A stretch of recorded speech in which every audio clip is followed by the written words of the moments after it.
മാറിയിരുന്നു പ്രാർത്ഥിക്കുന്ന ഒരു അഭിഷിക്തനായിരുന്നു ഏലിയാവ്.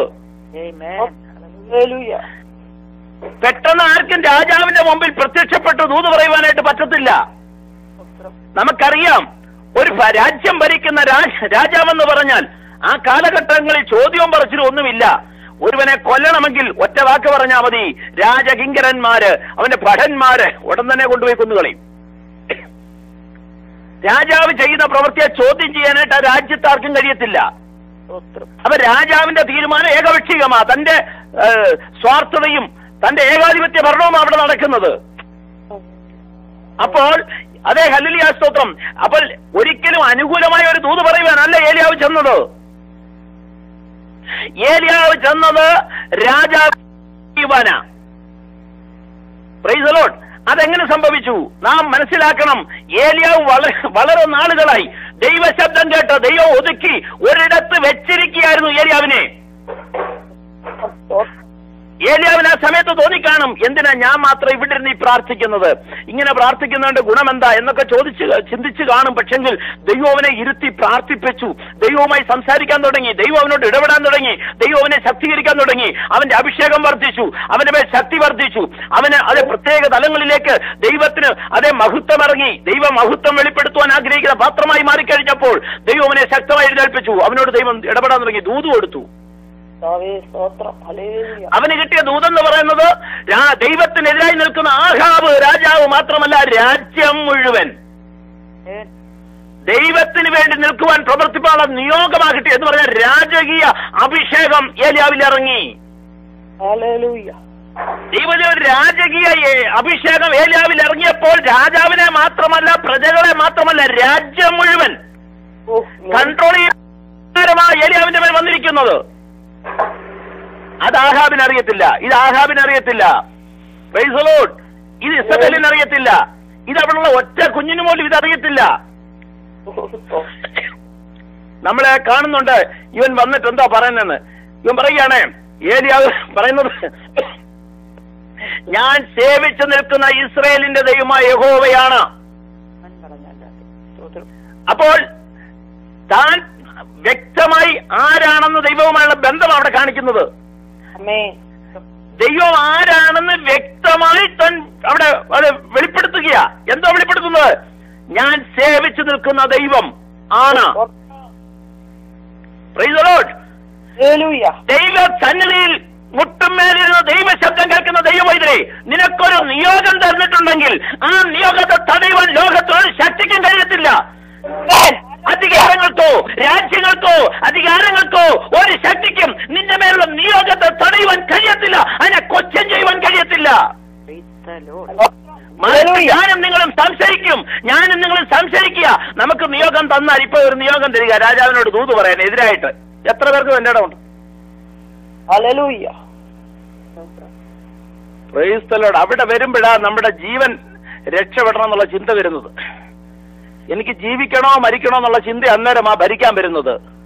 സ്തോത്രം. ഹല്ലേലൂയ. ദൈവവൈദ്യരെ, ദൈവത്തിന് വേണ്ടി അതേ ഹല്ലേലൂയ സ്തോത്രം തന്നെ വിട്ടുകൊടുത്ത ഏലിയാവ്. ദൈവവചനം പറഞ്ഞിരിക്കുന്നു, നീ അധമമായത് ഉപേക്ഷിച്ച് ഉത്തമമായത് പ്രസ്താവിക്കുവാൻ നിന്റെ വായ വിട്ടുകൊടുത്താൽ മതി. നിന്റെ വായ ദൈവത്തിന്റെ വായായി മാറും. അങ്ങനെ നീ ദൈവത്തിന്റെ വായായി മാറിയാൽ നീ അവരുടെ പക്ഷം ചേരുകയല്ല, മറിച്ച് എതിർത്ത് നിൽക്കുന്നവർ അവർ നിന്റെ പക്ഷം ചേരും. യേശുവിന്റെ നാമത്തിൽ ഇപ്പോൾ തന്നെ റൈറ്റ് നൗ സംഭവിക്കട്ടെ. ഹല്ലേലൂയ. സ്തോത്രം, സ്തോത്രം. നീ വർഷങ്ങളായി പ്രാർത്ഥിക്കുന്നല്ലോ, നിന്റെ ഭവനത്തിൽ തന്നെ 2 ഗ്രൂപ്പല്ലേ എതിർകേറിയ അനുകൂലമാക്കുവാൻ കഴിയാത്ത ജീവിതമേ, നിന്റെ യേശുവിനിട്ട് കൊടുക്ക. ഓ ശന്തല ജിഗൽഖനാദികംസന പ്രൗഢവ വർഷമാന ദുരന്തര ജിഗൽഗത്തുനി ജഗൽഖനാദികംസനം ശന്തന പ്രൗഢവരസ്തുനി രഗന്ധര ജിഗൽഖനാദികം. ഒരിക്കൽ അങ്ങനെയും ഒരിക്കൽ ഇങ്ങനെയുമല്ല സംസാരിക്കേണ്ടത്. അവസരം നോക്കിയല്ല സംസാരിക്കേണ്ടത്. ആളും തരവും നോക്കിയല്ല സംസാരിക്കേണ്ടത്. നീ സംസാരിക്കുന്നത് ആർക്ക് വേണ്ടി എന്നുള്ള വ്യക്തമായ ഒരു ധാരണ നിന്റെ ഉള്ളറയിലുണ്ടായിരിക്കണം. അവിടെയാണ് നിന്റെ വിശ്വസ്തത. നീ വിശ്വസ്തതയാണോ? നീ വിശ്വസ്തനാണോ? കർത്താവ് പറയും, നല്ലവനും വിശ്വസ്തനുമായ എന്റെ ദാസനെ, ദാസിയെ. അപ്പോൾ അവിടെ നമ്മളെ ദൈവത്തിന് വേണ്ടി വിട്ടുകൊടുക്കണം. Hallelujah, hallelujah. ആരാ തന്റെ പിന്നിലെന്ന് വ്യക്തമായുള്ള നമ്മുടെ കൂടെ പ്രവർത്തിക്കുന്നത് ആരാണെന്നുള്ള കാഴ്ചപ്പാട് ആദ്യം നമുക്കുണ്ടായിരിക്കേണ്ടത്. നമ്മൾ ആ ബന്ധം ഉറപ്പിക്കാൻ നമ്മൾ തയ്യാറാകുന്നതിന് മുമ്പായിട്ടാ ഇവിടെ എല്ലാവരും മറ്റു വിഷയങ്ങളിൽ അകപ്പെട്ടു പോവുകയാണ്. എല്ലാം കഴിഞ്ഞിട്ട് രക്ഷയില്ലാതെ വരുമ്പോഴാണ് പ്രാർത്ഥന തുടങ്ങുന്നത്. എന്നാൽ നമ്മൾ ദൈവവുമായുള്ള ബന്ധം ഒന്ന് ശക്തിപ്പെടുത്തണം. എന്ന് പറഞ്ഞാൽ ആ അഭിഷേകത്തിന്റെ മേൽ ശക്തിയുടെയും പരിശുദ്ധാത്മാവിന്റെയും അഭിഷേകത്തിന്റെ മേൽ രാജകീയ അഭിഷേകം ഇറങ്ങുവാനായി നീ ഒരു സമയം ആ relationship ഒന്നുകൂടൊന്ന് ദൃഢമാക്കണം. Praise the Lord. Hallelujah. Hallelujah. യോശുവ ജനത്തെ നടത്തിക്കൊണ്ട് വരുമ്പോൾ തടസ്സമായി യെരിഹോ നിൽക്കുക. ഭീഷണിയായി ശത്രുക്കൾ, ശക്തന്മാർ, ആയുധങ്ങൾ, സന്നാഹങ്ങൾ, പടകൾ എല്ലാം ശക്തമായിരിക്കുന്ന യെരിഹോവിനെ നോക്കി നമ്മളും ക്ഷണിക്കുന്ന പോലെ തന്നെ അന്ന് യോശുവ ക്ഷണിച്ചു. യോശുവ അവിടെ അങ്ങ് ഇരുന്നു, തലയൊക്കെ കുനിച്ചു വെച്ചുകൊണ്ട് അങ്ങ് ഇരുന്നു. കർത്താവേ, എന്തുവായിത്തീരും, ഞാനിപ്പോ എന്തുവായിത്തീരും, ഇതെന്താ മുന്നേ നിൽക്കുന്നത്, എന്തുവാ വലിയ സൈന്യമാണല്ലോ, അത് ഈ യെരിഹോ ആണല്ലോ എന്നൊക്കെ പറഞ്ഞുകൊണ്ട് വിഷമിച്ചുകൊണ്ടിരിക്കുമ്പോൾ തന്നെ താൻ അവിടെ ഒന്ന് ഓർത്തു, നിന്റെ ഉള്ളങ്കാലി ചവിട്ടുന്ന ദേശം ഞാൻ നിനക്ക് തരും. നീ ഒരു മനുഷ്യനെ പോലെ, നിന്റെ ജീവകാലത്ത് ഒരു മനുഷ്യൻ നിന്റെ നേരെ നിൽക്കയില്ലെന്നുള്ള ആ മോശ അന്ന് മരിച്ച സമയത്ത് ദൈവം കൊടുത്ത ആ വലിയ വാഗ്ദത്തങ്ങളൊക്കെ ഉള്ളിൽ അങ്ങോട്ട് തീ കത്തി അങ്ങോട്ട് അഭിഷേകം അങ്ങോട്ട് വ്യാപരിച്ചു. ആ അഭിഷേകത്തിന്റെ ശക്തി ഇറങ്ങിക്കഴിഞ്ഞപ്പം തന്നിൽ റോയൽ അഭിഷേകമായി. ആ ശക്തി അങ്ങോട്ട് വ്യാപരിച്ചപ്പോ താൻ കാണുന്നത് എന്തോന്നറിയാമോ? സ്വർഗത്തിലെ ദൈവത്തിന്റെ സൈന്യാധിപനായി ദൈവത്തിന്റെ ദൂതൻ, യെരിഹോ മതിലിടിക്കുവാനായി ദൈവത്തിന്റെ ദൂതൻ മുന്നിൽ നിൽക്കുന്ന കാഴ്ചയായി കാണുന്നത്. അവനോട് സംസാരിച്ചപ്പോ മനസ്സിലായി അവന്റെ ആഗമന ഉദ്ദേശം എന്താണെന്ന്. ആഗമന ഉദ്ദേശം മനസ്സിലാക്കി. ദൂതൻ വെറുതെയല്ല ഇറങ്ങിയത്, നിന്റെ ഉള്ളറയിൽ തന്നിരിക്കുന്ന അഭിഷേകം ജ്വലിപ്പിച്ച്, നിന്റെ ഉള്ളിലുള്ള കൃപ ജ്വലിപ്പിച്ച്, നിന്നുള്ള വിശ്വാസം ഒന്ന് ജ്വലിക്കട്ടെ.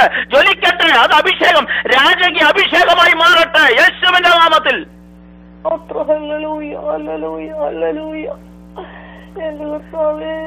ദൈവത്തിലെ ഏലിയാവ് നമുക്ക് സമസ്വഭാവമുള്ള മനുഷ്യനാ. ഏലിയാവിന് വലിയ പ്രത്യേകത എന്നുള്ളൂ, നമ്മെ പോലെ തന്നെയാ. ഏലിയാവും ഇടയ്ക്ക് കണ്ട് ഭയപ്പെട്ടു പോകുന്നുണ്ട്. ചൂരച്ചെടിയുടെ അവിടെ പോയിരിക്കുന്നുണ്ട്. ഇസബേലിന്റെ ശബ്ദം കേട്ട് പുള്ളിയും ഭയപ്പെട്ടു പോയി. ഏലിയാവ് നമുക്ക് സമസ്വഭാവമുള്ള മനുഷ്യനാ.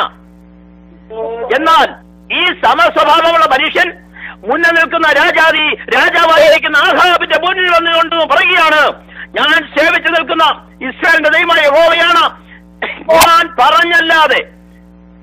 ഈ ദിവസമെന്നല്ല പറഞ്ഞ്, ഈ ദിവസങ്ങൾ, ഈ ആഴ്ചയെന്നല്ല പറഞ്ഞ്, ഈ മാസമെന്നല്ല പറഞ്ഞ്, ഞാൻ പറഞ്ഞല്ലാതെ ഈ ആണ്ടുകളിൽ മഞ്ഞും മഴയും ഉണ്ടാകില്ല എന്ന് പറഞ്ഞു.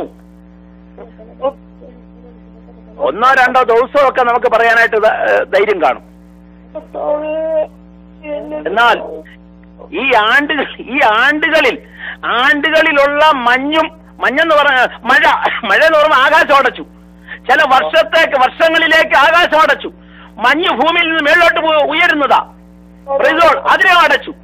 അപ്പം മേളും താഴും അടച്ചു. എന്നാ ചില വർഷങ്ങളിലേക്ക് അടച്ചു.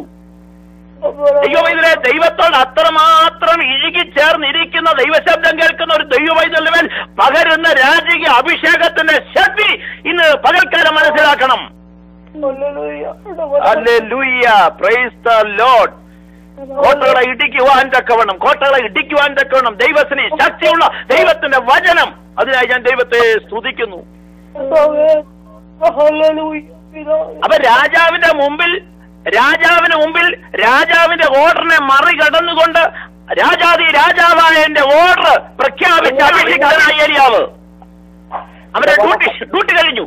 അത് പ്രഖ്യാപിച്ചു കഴിഞ്ഞപ്പോൾ സ്വർഗത്തിലെ ദൈവം അവനോട് പറയുന്നത് എന്താണെന്നറിയാമോ? Praise the Lord.